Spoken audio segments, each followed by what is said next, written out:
Coming up on Tech News today, Google TV finally getting apps, why Samsung might buy HP's Personal Systems Group, and WebOS, we find out, is in a better place. All that and more coming up.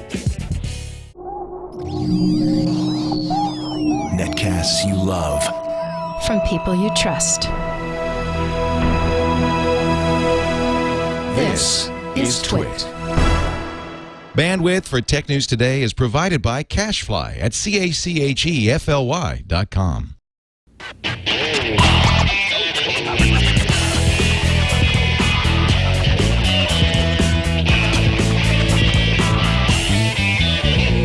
This is Tech News Today for Tuesday, August 23rd, 2011. Tech News Today is brought to you by Slingbox, which just turned your iPad into a television. Slingbox introduces their new iPad app, so now you can watch your home TV on your iPad anywhere you take it. Check it out at Best Buy or slingbox.com. Welcome to Tech News Today. I'm Tom Merritt. I'm Iyaz Akhtar. And I'm Jason Howell. Sarah Lane is off getting her wisdom tooth pulled. It's one of the things we do here, but we have someone who's already had their wisdom tooth pulled, Mr. Tim Stevens, editor-in-chief of Engadget.com. Welcome, Tim. Thanks for having me. And yes, I had that procedure done many years ago, so the wounds have long since healed, thankfully. It was a good thing you thought of ahead for Tech News Today to get that out years ago before the show even started. Appreciate that. All for this today. So Facebook lifted an NDA on some announcements this morning at 11 a.m., and everyone rushed to write about them. Some redesign changes that are going to change the way you manage privacy on the site. Inline profile controls, content on your profile from your hometown to your photo album, all that stuff will have a drop-down menu so that you can control individually, very easily, who gets to see it. By the way, they changed the phrase everyone to public, so that now you can say, like, I want the public to see this. Yeah, somebody else does that too. Yeah. I want the public to see this. I want friends of friends to see this, or friends. And apparently, eventually, you'll be able to customize your own groups and put that in there as well. Profile tag review is one that everybody's really excited about. This is the idea that if someone tags you in a photo, you have to approve it before the tag goes up and before the photo shows up in your profile. That's a nice thing. Instead of finding out later, oh, no, that's been up for 3 days. Yeah. Me at that party. It's prior restraint versus just having to take it down later. Also, kind of the opposite of this content tag review. You have the option to review and approve or reject any tags someone tries to add to your photos. So if you've got a group shot and you don't recognize somebody else can come along and say, oh, I know, that's Brent By, and then they'll tag that. You have approval over that. You can say, actually, that's not Brent By, that's Lisa Kensel. I don't know how you got those two confused, but we're getting rid of that. So anyway, content tag review. You can view your profile the way others will see it. So when you go to your profile, you can say, show me what the public sees. Now show me what friends of friends sees. That way you can review and make sure, oh, my phone number is out in public. I don't want that there. I want to change that. And all of this stuff will start rolling out on Thursday, but only to 1% of users, and then it will increase over time. So if you don't get it Thursday, just wait. It's going to roll out slowly. Now, a lot of people think this looks a lot like Google+, and Google+ has been around for a couple of weeks, but Facebook's been saying that they've been working on this for 6 months. That's what they said. They said, we wish we could turn around things fast enough that this was just a response to Google+, but our engineers don't work that fast. Tim, do you buy that? It seems like all of this stuff is straight out of the Google+ playbook. Yeah, it is, but ultimately it's not really anything shocking. And, I've done a lot of software development over the years, so I'm sure that something like this, the scope of this definitely took a long time for them to put together. And even if it is a copy of Google+, ultimately it's a good thing. I mean, we're not really changing anything revolutionary here. You can do a lot of this stuff before. It's just easier to do now. And I think that it's easier to see your profile as others see it will help people to finally, lock down some of their content so their bosses aren't seeing that instead of being sick, maybe they were actually out at a party the night before. Right, exactly. And actually, those photos, you get control over whether they show up in your profile. Before, it was if you untagged it, it just went away, right? That profile, that picture was not there anymore. Now you have the option to say, no, that's me, and I don't mind a tag being in there, but I don't want that in my profile. I don't mind that the picture exists if somebody goes and digs it out. I still want to highlight it. And finally, it's properly opt-in now versus being opt-out before, which I think is a big thing as well. Do you think this actually makes anything clearer for Facebook users? I mean, it used to be that everything was kind of hidden in like 4 or 5 layers deep to get to your privacy settings, but now everything's up front. Is this going to help their PR in general, or do you think this is just this is just the logical upgrade for Facebook? No, I don't think it'll help the attitudes any. Do you, Tim? No, I don't think it's going to help the attitude either, but I think it will genuinely help people to have a better idea of what's out there. But no, I think Facebook's still going to have this reputation as a company that doesn't care about your privacy. And so long as they have ads that are being served based on what you do, it's very hard to shake that notion of privacy concerns. As soon as you have an ad jumping up that says, hey, I see that you like kayaking, so you should click here and buy a kayak. I mean, sadly, this is a very good improvement for managing your privacy. It does make it easy to determine what's being shared and what isn't. But I think you're right. I don't think anybody's going to give Facebook as much credit as maybe they deserve for this. And I also agree with you that this is probably not likely a reaction to Google+. However, the way they're presenting it obviously is addressing Google+. They know that people are comparing the two, so they want to emphasize some points that have been used to say, hey, Google Plus does this, and Facebook's saying, hey, you know what? We were already on that. We were fixing that, so pay attention. We fixed that as well. Do you think this is any sort of a threat to Google Plus? Because I'm sure there are a decent amount of people that enjoy Google Plus for that very reason. Now it's kind of parity between both services.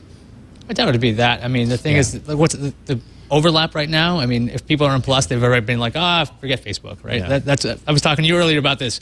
Hey, have you checked your Facebook? Did you have the new settings? You're like, you assume I check Facebook anymore. So, I haven't checked it much. Well, and don't forget, Facebook has hundreds of millions of users. Absolutely. Google Plus does not even have close to that percentage. If anything, it would be easier to go back and forth if all the settings are very similar. I mean, that's another thing I'm thinking about, because, like, how do I do this in this social network? Yeah. When Google Plus launches officially, like, oh, yeah, I've seen this on Facebook. Transportability. But that also might mean people have no reason to leave Facebook, which is what Facebook's hoping. Rumors abound about the iPhone these days, but we pay a little more attention when they come from the Wall Street Journal, because Wall Street Journal has a better track record on these things being right. They're reporting that Sprint will begin selling the iPhone 5 in mid-October, according to people familiar with the matter, those famous people. This is not the first time we've heard a rumor that Sprint's going to get the iPhone. It's certainly not the first time we've heard that the iPhone's coming in October, but Wall Street Journal says, yeah, this is for real. This goes along with some developer logs that also showed up that indicate that there is an iPhone model out there that can connect to both CDMA and GSM. They saw evidence that the same phone was connecting to the Verizon network and the AT&T network. Verizon uses CDMA, AT&T uses GSM, and Sprint uses CDMA. So it kind of fits in that if they have one model that can be sold either as a Verizon or an AT&T phone, it would be fairly easy to also then make it available as a Sprint phone. I'm just getting sick of the iPhone 5 rumors at this point. Like, if it's going to be on every carrier, it's going to have LTE, WiMAX, it's going to have this thing, that thing. I'm just waiting till it's actually announced and shown, and then one day we'll actually know what it is. Well, and we don't even know when that is. There's a rumor that it's September 7th there's going to be an announcement. Then there's All Things D insisting, and Wall Street Journal reporting this as well, of course part of the same company, that we're going to get this thing in mid-October. Tim, is it possible that these both are true? We get an announcement in September and a release in October? That'd be a very different tact for Apple if indeed that they do go that route. But yeah, we're hearing some pretty solid information that there will be some kind of an event in mid-September. But yeah, we're also seeing these reports that these devices won't be available until mid-October. Now, we are hearing that there could be multiple devices announced, a cheaper iPhone, an iPhone 4S, and a proper successor, an iPhone 5. It's possible that there could be two separate announcements and two separate product launches. But that seems unusual that they would split things like that. So at this point, I'm not really sure. And it's kind of frustrating. I mean, September is a busy month, and there's a lot of travel to be planned, and it's kind of hard to dance around these travel plans with guessing about when Apple's going to have its event. Yeah, Asian supply chain executives, speaking off the record, are apparently saying that there is going to be an updated iPhone 4 model that will only be 8 gigabytes. So I think that could possibly be your iPhone 4S. Your cheap version of the iPhone. It's been Apple's policy to always keep the previous version available for sale, like the iPhone 3GS, still for sale as a cheaper model. So they may be actually upgrading not upgrading, but producing new iPhone 4s with smaller amounts of memory in them to sell as cheaper models. Yeah, and I think that with iCloud, they have the option of saying you don't need so much storage. That's what they did with the Apple TV. They used to have hard drives, and they said, no, you'll have 8 gigabytes, and you'll stream everything. So I would imagine that if they did come out with an 8 gigabyte, it'd be very low priced because you don't have all that flash in there, and then you'll be able to stream everything. I mean, we're waiting for iCloud anyway, so why not put it together with the phone? And if they're making this dual mode thing kind of a standard across their cell phones, then they would ultimately need new hardware, basically, so that they can push the 4S out that would be just as compatible across networks as the new 5 is rumored to be. Presumably, it's using the same Qualcomm chipset that the Verizon iPhone 4 is using, which can do CDMA and GSM, but it's been disabled effectively. So perhaps the 4S is really just a streamlined 4 with less memory, cheaper design, and cheaper internals, but it's using this dual mode means of wireless communication that maybe this is what Apple wants to go forward with so that they can be a little less tied down to individual wireless carriers. All right, let's move on to Fox. A week ago, we reported on the fact that they are delaying their shows 8 days from showing up on Hulu. So their idea is they want to get people to watch it live. If you don't watch it live, you can't catch up on it the very next day on Hulu and get in the habit of not watching it live. They want it to be like, oh, you missed it? Well, okay, you can go and catch it on Hulu 8 days later. A lot of people said, well, all this is going to do is drive people into finding it in other ways. Torrent Freak reporting that that's what they're doing. They tracked a couple of popular Fox shows, including Hell's Kitchen and MasterChef, on torrent trackers, and found that during the first 5 days of the new policy, the number of downloads from the United States for the latest episode of Hell's Kitchen increased by 114%, number of downloads on torrents. And for MasterChef, the upturn was even higher, 189%. So that means torrenters love Gordon Ramsay. Flat out. Apparently, Love cooking, yeah. And they can't wait to get the episodes as soon as Big possible. fans of food, those torrenters. I still can't believe that they did this 8-day thing. This is their stuff on their free, like, broadcast television network. There's really no reason for this authentication thing. And we talked about this. Theoretically, this should increase piracy, and according to Torrent Freak, it did. But then again, I would be curious to see. I mean, I don't know how you would check the stats on this, but for like those other sites like Mega Upload, that direct download sites where you can download these illegally, I'm sure those things are having an increase as well, but those aren't reported yet. Yeah, this is not a scientific thing. Yeah, Tim, go ahead. What I would love to know is whether Fox actually saw an uptick in viewership after this. I mean, I can't imagine that more people were more inclined to watch this live than catching it a week later, than or just downloading it. I can't imagine that they're actually seeing more people tuning in and sitting through commercials than they did before. Yeah, and like I was saying, neither one of these things is scientific. I mean, a 1 week ratings uptick could be caused by anything. An uptick in these downloads could be caused by anything. Maybe people have decided to protest and just go out and download a bunch of these shows to make a point. We'll have to see over a couple of months, especially when the new fall shows come in September. If we start to see massive piracy increases, that might be worth paying attention to. I do think that you made a really good point, Iyaz, that I would expect more people to go to Mega Upload or streaming sites where you're not risking anything yourself. You're just streaming it. There's plenty of places where you can find these episodes streaming that are illegal to stream, but you expose yourself to less risk because you're not actually downloading anything. But the point is, we figured delaying it 8 days only takes people who want to do the right thing and kind of nudges them towards not doing the right thing. And at least early returns appear to indicate that that's what's happening. Let's take a quick break and thank our sponsor, Slingbox, because they allow you to watch all the TV you pay for anywhere you have an internet connection without having to pay a monthly subscription or risk breaking the law. Just in time for the holidays, they've introduced their new iPad app, so now you can watch your home TV not only on a phone or on a desktop computer, but on your iPad as well. All Slingbox does is say, look, you're paying for this cable service. You've got a DVR that you're recording all these shows on. You should be able to broadcast those back over the internet to yourself. You're not broadcasting them to anybody else, just to you, and watch them on the internet. The iPad's a great way to watch television on the go. So get your home television by getting a Slingbox. You hook it up to the internet, you hook it up to your television, and then you install the app, buy the app, put it on your iPad, and you're on your way. Check it out at slingbox.com or see a demo at Best Buy, or do both. Slingbox on your home TV, now appearing on iPads everywhere. Let's come back with a little bit of speculation about who's going to buy the HP Personal Systems Group. Tim Carmody at Wired has an article citing some sources from Digitimes, I believe, saying that Samsung has been sending executives to meet with several Taiwanese manufacturers, including Quanta Computer, which is the top HP notebook contractor. Currently, Samsung sources all of their stuff from China. So the fact that they're going to Taiwan all of a sudden makes people raise some eyebrows, especially since they're talking to one of the top HP notebook contractors. In fact, one of the sources says it seems like Samsung is already in preparations to take up Hewlett-Packard's PC business. Samsung ships about 10 million laptops annually. HP ships about 40 million laptops and 64 million PCs. So it would increase the Samsung market. It would also give them an outlet for their other accessories, things like memory, hard drive, screens, batteries, other computer components could then be sold into these Samsung computers if Samsung bought HP. What do you think, Tim? What's the likelihood that that HP actually does end up spinning off the entire personal systems group and Samsung buys it? Well, it does seem quite likely that HP is going to spin that off. The question, of course, is who's going to buy it. DigiTimes at times can be very reputable when it comes to South Korean manufacturers, but on the other hand, sometimes it's not so reputable. So I don't know how much faith I'd have in this particular report, but Samsung certainly could be a quite likely buyer. The question is, what does Samsung want to do with it? I mean, Leo Apotheker from HP, he made a big point that the tablet effect is real, basically, that PC sales are being hurt by tablets. And Samsung is already a strong player in the tablet fold. So is Samsung buying this theoretically dying business to try to transition that into a tablet business? Or are they hoping that indeed this tablet effect is only a temporary thing and they're going to be able to buy this at a cheap price now, but then turn it around and make their laptop business bigger in the long run? It's hard for me to figure out exactly what Samsung's looking to get out of this, but of all the companies that have been rumored to be looking into buying HP, Samsung definitely does make some sense.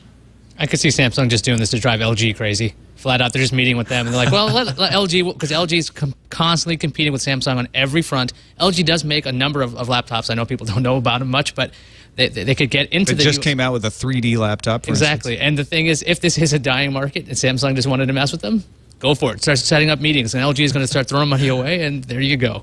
Toshiba is about the only other company that seems likely to be interested in the personal systems group. Carmody went through sort of the rundown. Acer is struggling with falling PC shipments, so they're probably not going to get into this. Asus doesn't have the cash. MSI is a little small. Lenovo just took over IBM's PC business. They're fine.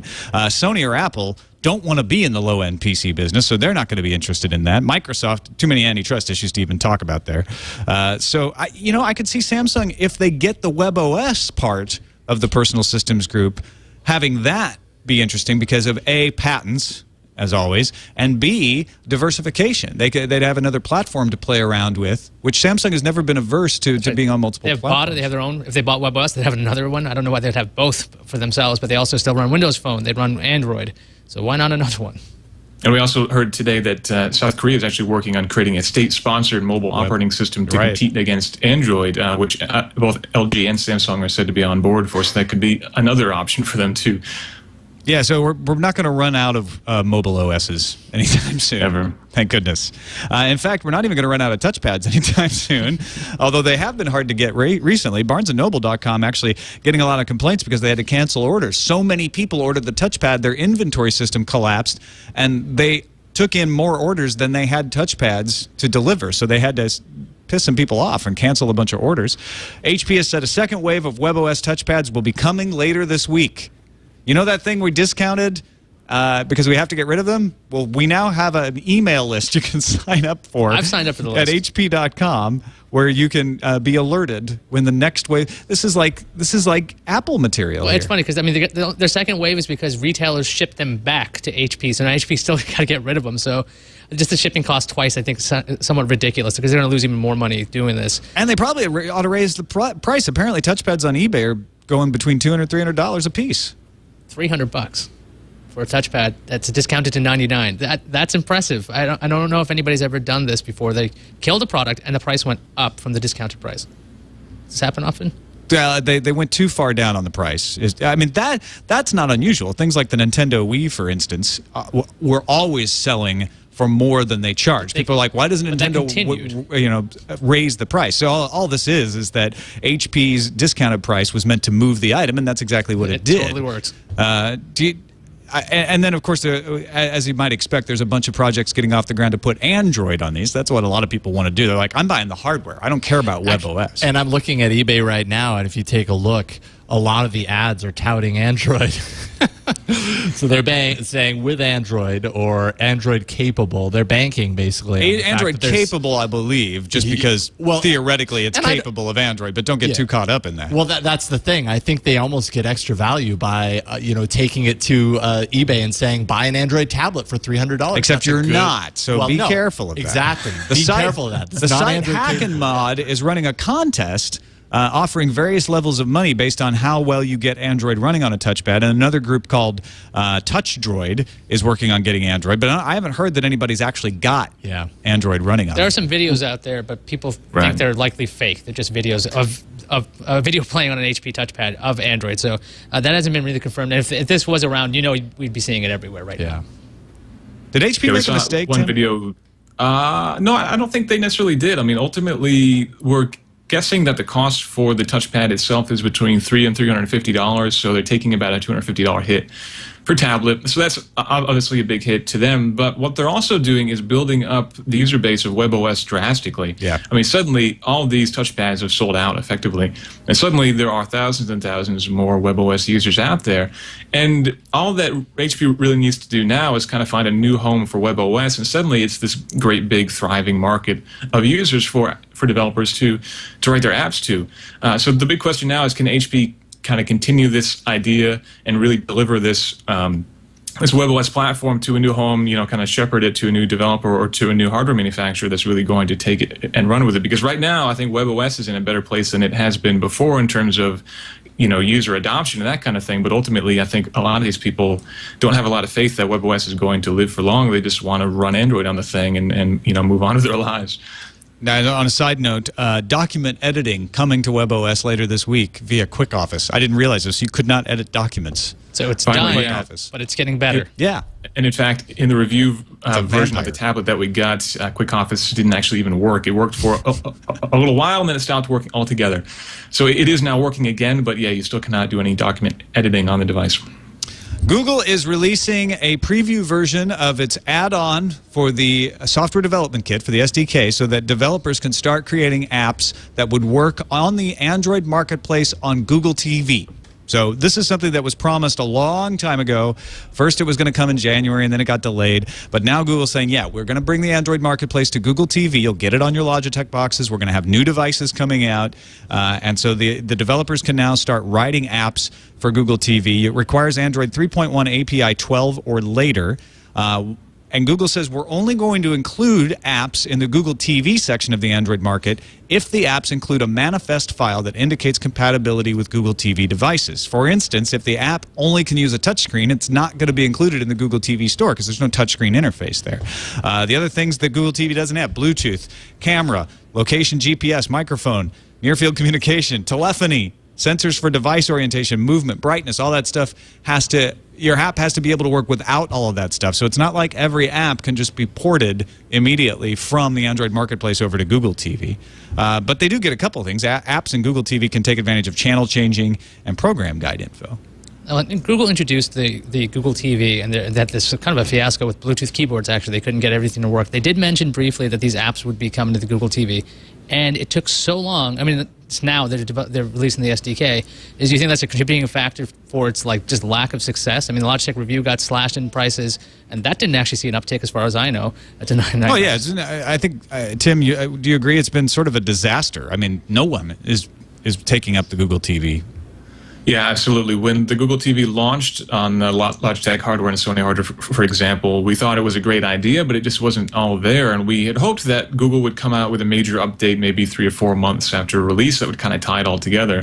But here we are, over a year later, we're still waiting for that major release. It looks like Logitech has kind of given up. Like you said, they did some, slash sales on the review to get rid of those. I mean, there's still a lot of hope, at least in my mind, that Google TV is going to be something cool. Google just had the Sage TV acquisition, and with this Motorola acquisition as well, that puts them in a good place or in a better place to have some really good hardware sitting next to your TV. The question is, when are they going to have the software they're ready to run on it? Yeah, I don't think Google TV failed simply because it didn't have apps, but I do think it could have been saved, at least maybe partially, by having a marketplace, because that's something that most of these other boxes that it's competing with don't have. There's no app store for Apple TV. There's no app store for Roku. And those two are very successful, moderately successful set-top boxes. Doesn't the Roku have channels you can add? Yeah, but there's it's not the same. It's not exactly the same thing. Yeah, they have a channel store, so it's kind of like an app store, but it's not an open app store the way the Android Marketplace, where you can have video games and all of that stuff. It's a much more restricted situation. You go through Roku to get it. So yeah, it's close. And Apple TV has apps too, but the Google TV has apps. You can go and say, I want to put an app on the Google TV, and it can be added into the Google TV, but it's not a marketplace where people can submit openly. That's all. And if Google can turn this into like a $99 arcade machine where you can play Angry Birds on your TV for a 99-cent download, that could be a very successful way to market this thing as well, beyond the ability to watch TV and control TV. If your app can't use Bluetooth then, so you can't have a controller paired up to it then. Yeah, the new Roku can do Angry Birds.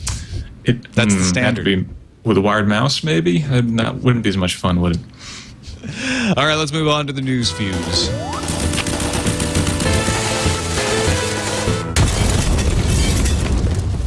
A 5.9 Richter scale earthquake, 5.9 magnitude earthquake, centered in Mineral, Virginia, had far-ranging effects all over the East Coast. Landline and cell phone service for both Sprint and AT&T were disrupted in New York and other parts of the East. Verizon did not experience an outage, but T-Mobile's network was strained by high call volumes. That's normal after a disaster situation like this, although there really wasn't a disaster. There was some minor property damage. So far, it has been, thankfully, very limited. Service in New York has been restored, too. Nintendo often revises its Game Boy handheld consoles, and the latest rumor says there will be a new version of the 3DS next year. According to 01net, a French gaming site that apparently has a good track record, the new 3DS will not focus on the 3D features of the 3DS anymore, which probably means it's going to get a new name as well. 01net also reported that Nintendo is working on a $10 Snap-on analog joystick for the current 3DS, which makes you kind of wonder how you're going to close the thing when it's on there. I forgot to ask Tim, did you feel the earthquake? No, I didn't. I'm actually up in the Albany area, so I'm a little bit further north. I didn't feel it myself, no. Didn't get up to Albany. For better or worse. Apparently, people in Ohio were feeling it. All right, back to the fuse. The courts just cannot decide if cell phone records require a warrant or not. In a decision today, federal judge Nicholas Garaufis wrote, quote, "The fiction that the vast majority of the American population consents to warrantless government access to the records of a significant share of their movements by choosing to carry a cell phone must be rejected."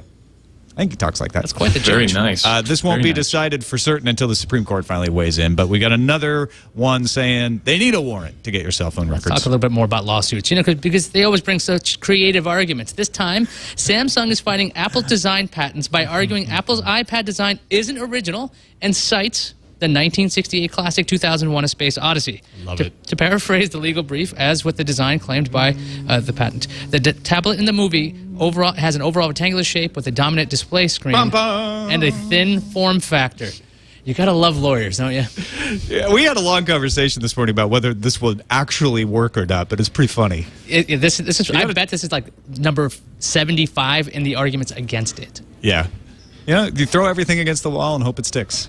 Maybe somebody will fall for it. Twitter has added yet another feature. This time, profile pages will have a recent images section in the right pane. In fact, I checked. Mine's there now. While Twitter can now accept images directly, the recent images section will also work with Instagram, TwitPic, and YFrog images. Video thumbnails will not be included, and images from before January 2010 will also be left off. Dish had been on a Spectrum acquiring spree recently, but now we have some idea of what they're going to do with it. The company just applied to the FCC to use that Spectrum for a wireless LTE network. Both Dish and the FCC haven't made an official statement on the matter, and the news comes from Credit Suisse analyst Jonathan Chaplin. Chaplin also mentioned that Dish would be building its network over a realistic schedule. We need more competitors. I like that. The Building Windows 8 blog continues to detail the latest in the next Microsoft operating system. This time, Steve Sinofsky has announced that Microsoft will build in, quote, the most robust and reliable USB stack by using its custom Microsoft USB test tool, otherwise known as MUT. MUT simulates all kinds of USB behaviors seen by Microsoft in the past. Microsoft aims to have USB devices work the way they are supposed to. So USB 3 fans, it's coming to Windows 8. A Chinese military documentary revealed evidence of government-sponsored cyber attacks in 6 seconds of B-roll. The video showed an attack being launched on the main website of the Falun Gong spiritual practice. The attack is launched from an IP address, 138.26.72.17, which belongs to the University of Alabama in Birmingham. The documentary was meant to depict the U.S. as an aggressor in cyberspace. Ooh, somebody's getting fired. The Sony Android tablet codenamed the S1 has a new name, according to Engadget. The new name for the 9.4-inch S1 tablet is Tablet S. Okay. Wow. So they dropped the 1. And it will be released in the first 2 weeks of September, sporting Android 3.1. Tablet S has some features that ought to appeal to home theater types with an IR blaster, DLNA compatibility, so you can send media to other DLNA-enabled devices like your television. Final price is unknown, but rumor apparently, Tim, is around $600, right? Right, and I just wonder now if Samsung is going to go after Sony for the naming after releasing the Nexus S and, of course, the Galaxy S and the Galaxy S2. The Tablet S would have been a logical next step for Samsung, but Sony beat them to it. They'll use Sesame Street as prior art. Letter S. RIM is rolling out 3 more BlackBerry OS 7 devices. All 3 are versions of the BlackBerry Curve and share similar specs. The 9350, 9360, and the 9370 will all have 5-megapixel cameras, an 800 megahertz processor.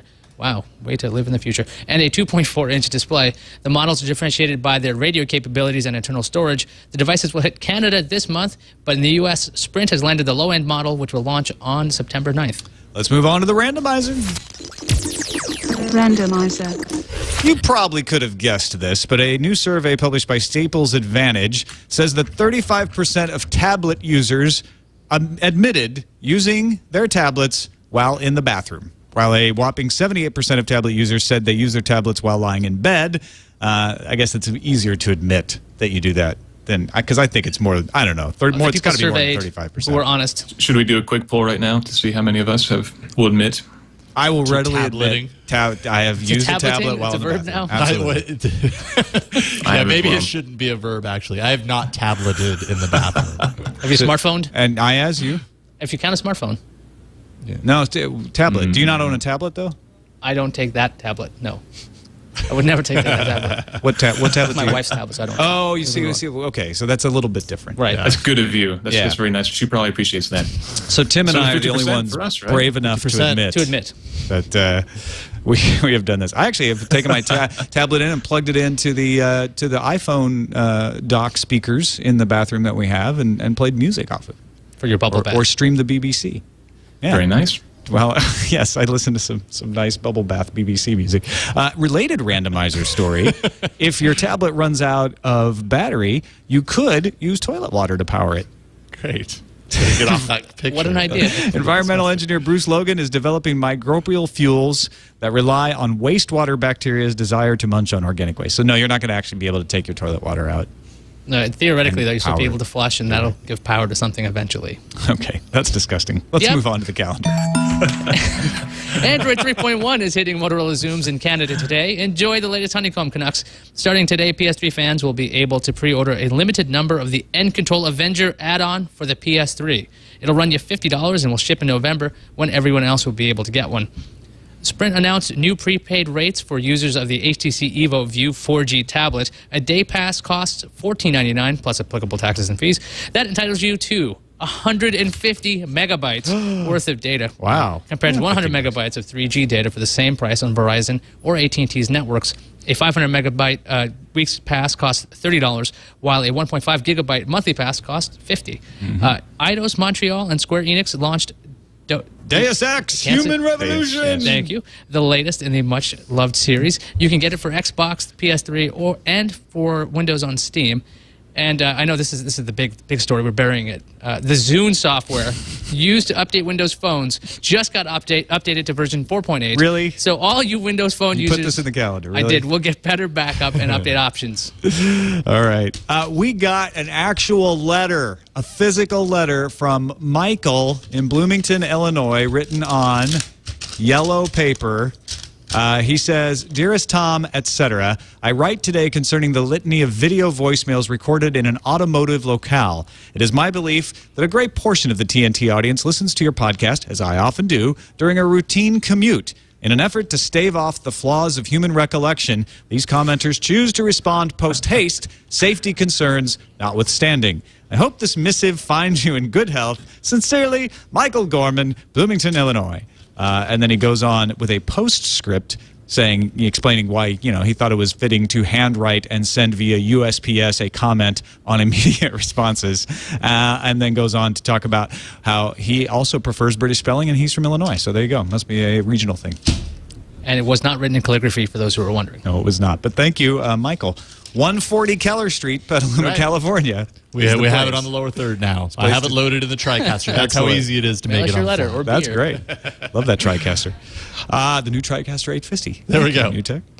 On to the emails. These come in electronically. Comey in Fremont, California, ironically closer than Michael, but sent an email, said, nobody seems to mention Chumby as a possible use for the $99 HP touchpad. I think it's possible to run Chumby apps within the touchpad's web browser, and the 9.7-inch touchscreen would be a great form factor as a Chumby player. As I understand it, you can run Chumby apps in any Flash-enabled web browser. Create a virtual Chumby, get your own URL, select from 1,000-plus apps like Facebook, Flickr, News, and Weather, and play them all day long. It's pretty brilliant. I mean, you could also. But you can actually get a Chumby for less than $99. So That's not so brilliant. Yeah, does more but that said, you can do a lot more with a touchpad There you go. than with the Right. Chumby. So if it's just one of the things you want to do with your touchpad, then fantastic. Yeah, absolutely. But you go. it's not as cuddly as a Chumby, though. It'll never be. It's just Never one of be. the many things you can do with an HP touchpad. I think you could use it as a Kindle, too. As a color Kindle, actually. You could use the web app There you go. of the Kindle. That's actually pretty neat. Yeah. And another email from Jacob H. Loeb. Hello, all. I was listening to yesterday's show this morning and heard you postulating how some Google Plus accounts were getting the verified name checkmark. I had a verified name in Google Profiles, and it looks like that is carried over to my Google Plus account. I am not a celebrity, but just an average Google product user who has used a credit card to buy international phone credits in Google Voice. So that's a great way to find out. There we go. Thanks, Jacob, for the clarification on that. So I think that's where a lot of these verifications are showing up sort of unexplained, like mine. Like I said, no one ever contacted me. I just suddenly was verified. Well, I haven't kind of used, disturbing I haven't to used be that like- credit card thing, and I haven't been verified. There you go. Have you been verified on Google Plus, Tim? I have no idea, to be honest with you. I don't know.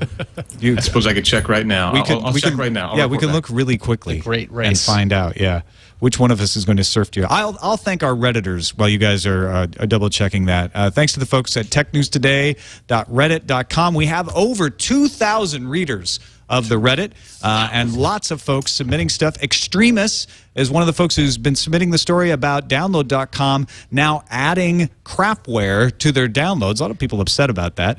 Samsung cites Stanley Kubrick's 2001 A Space Odyssey, came from SciSpud, Captain Kipper, PC Guy 8088, James's 330, G-Man 83, and more. All HR Himes, all submitted stuff. So you can go there, you can submit stories, you can vote them up and down.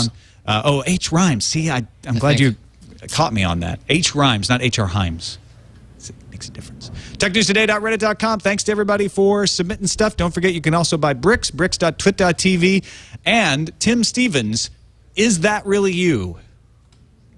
According to Google Plus, That is really me. Yes, that is me, but I am not. But you're not verified. We can't verify. No, so that may not be me on the internet, but right now this is very This much guy looks me. a lot like you then. Let us know what's going on over there at Engadget and where people can find what you do.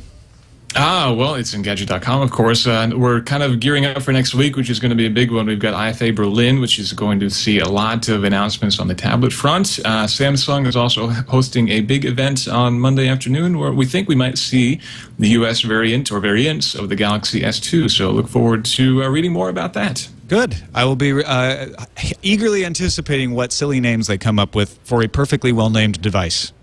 I agree. I don't know why they do that, but all right. Well, have fun in Berlin, or tell whoever's going to Berlin to have fun. Tell them. Certainly will. And you can find us on the web. Thanks again, Tim.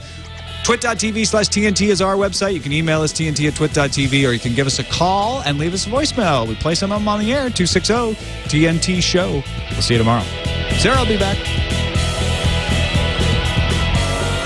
We also have Callie Lewis tomorrow.